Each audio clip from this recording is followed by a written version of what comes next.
తండ్రి కుమార పరిశుద్ధాత్మకు మహిమ కలుగునుగాక. ఈనాటి జీవవాక్యం. ప్రభు, నీవు నా మీద జాలి చూపినచో నేను బ్రతికిపోయేదను. కీర్తన 119 వచనము 77. ప్రియ దేవుని బిడ్డలారా, ప్రభువైన దేవుడు మేము తన ప్రేమతో, కృపతో, శాంతితో మరియు కరుణతో చూచునుగాక. దేవునికి ఉన్న గుణాలలో అతి ప్రధానమైనది జాలి గుణం లేదా కరుణ, దయ, కనికరం. అందుకే దేవునికి మరో పేరు కరుణామయుడు.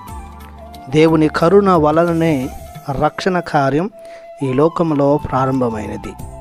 దేవుని కరుణ వలననే క్రీస్తు ప్రభు ఈ లోకంలో మానవ రూపుడై జన్మించాడు.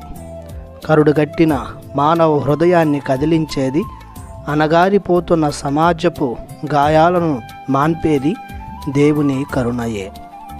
దీనుల, హీనుల, పాపుల, దుష్టుల, లంచగొండుల, దోపిడీకారుల కఠిన హృదయాలను మాంసపు హృదయాలుగా మార్చేది దేవుడు చూపించే దయ వలననే.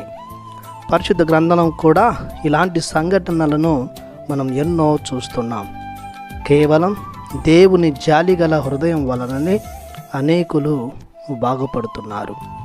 గుడ్డి వారికి స్వస్థత, కుష్టు వ్యాధిగ్రస్తులకు, రక్తస్రావ వ్యాధితో బాధపడుతున్న స్త్రీకి స్వస్థత, పాపాత్మురాలైన స్త్రీలకు, వ్యభిచారగ్రస్తులకు, సుంకరులకు, పాపాత్ములకు స్వస్థత, క్షమాపణ దేవునికున్న దయ వలననే.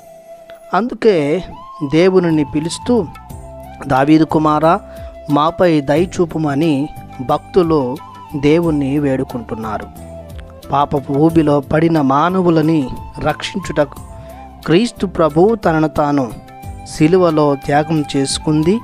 దేవదేవునికి యోగ్యమైన బలిగా సమర్పించుకున్నది తన అపారమైన కరుణ వలనే. కావున పాపాత్ములమైన మనం ఎల్లప్పుడూ దేవుని కరుణకై నిరీక్షించాలి.